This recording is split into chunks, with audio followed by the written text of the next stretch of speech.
Hello friends, welcome back. I'm Cassandra and this is Theology Basics episode 4. Today we're talking about the distinctions of the Trinity. It should be a pretty short video for you today, so I'm personally excited about that. It'll make my editing much easier, hopefully. And let's get into the video. So last week we talked all about the unity of the Trinity. Go check that out if you haven't seen it yet. But today we'll be discussing the distinctions of the Trinity. So anytime God acts, all three persons of the Trinity are involved. But the way that the three persons of the Trinity act can be slightly different. They might have different jobs within that action. And their very nature of how they exist, I don't know if that's the best way to phrase it, but that's the best I currently have. The way that they kind of exist is different as well. So first let's talk about that. So we have the Father, the Son, and the Holy Spirit. And when we think about them, one way we can think about them is as the Father as the lover, the Son as the beloved, and the Spirit as the love between them. This is how Michael Reeves discusses this in his book, Delighting in the Trinity. So the Father is loving the Son. Jesus says this in John 17. He said he's praying to the Father and he says, "Before the creation of the world, you loved me." And so we know that the Father in his very nature loves the Son. That's what he does. The Son receives that love. Not only that, but he loves the Father in return. But we mostly focus on the fact that he is the one receiving the love of the Father. Then the Holy Spirit is the love between them. So one way we kind of see this is in Jesus' baptism. He's baptized and the Spirit descends like a dove as the Father says, "This is my Son whom I love, with him I am well pleased." The Spirit is that physical symbol, not symbol. The Spirit is a person. I want to make that very clear. But his physical presence and appearance there shows the love of the Father being present with Jesus as well. Another way that we can talk about this is life. So the Father is the life giver, the Son is the life receiver. He's the one receiving life, and the Holy Spirit is the life. So the Father gives life to the Son, hence the Father and the Son being what they are. And then the Holy Spirit is that life that exists between them. We talk about receiving the Holy Spirit as receiving new life, so it makes sense that we might see the Holy Spirit as the life being given between the Father and the Son. But again, I want to make it very clear that the Holy Spirit is not a force. It's not a thing. The Holy Spirit is a person of the Trinity.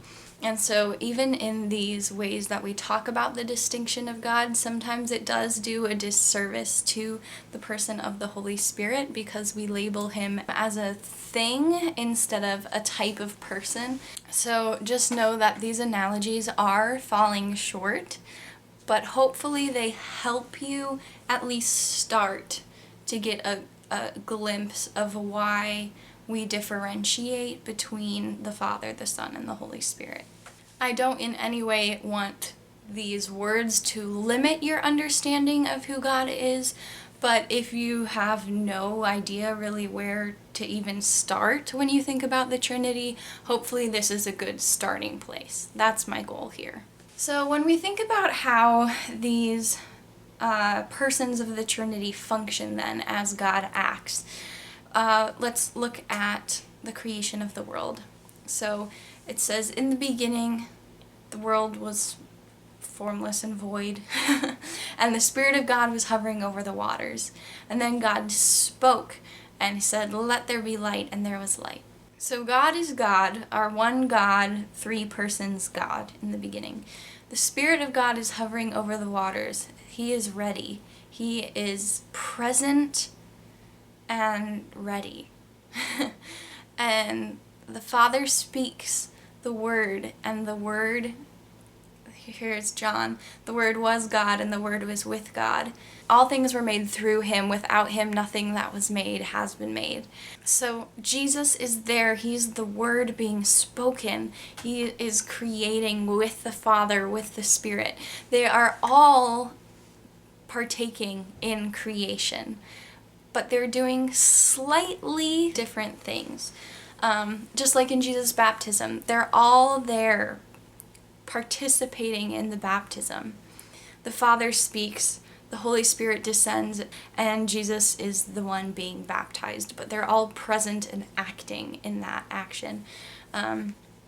When Jesus teaches, when he speaks, when he performs miracles, he says, I'm telling you what the Father has told me, and it's by the Holy Spirit that I'm able to do these things.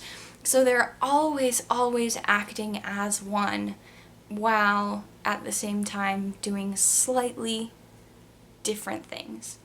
This is how deep the unity of the Trinity goes. We can look and say, oh, that's just Jesus talking.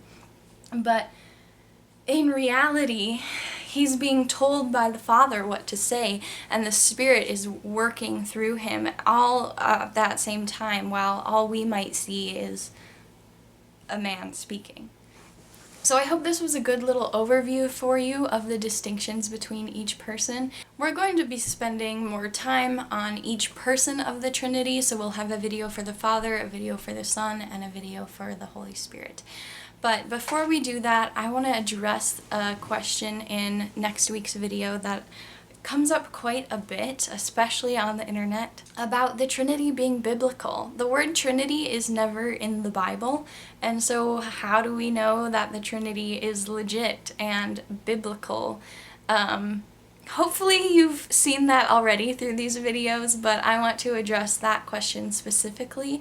And if you have any other questions about the Trinity, please put those in the comments so that I can answer at least some of those as well in next week's video before we move on to each person specifically within the Trinity. And I look forward to spending a little more time on each one of them, but in the meantime, remember to put your questions down below, and remember that you are loved. Bye.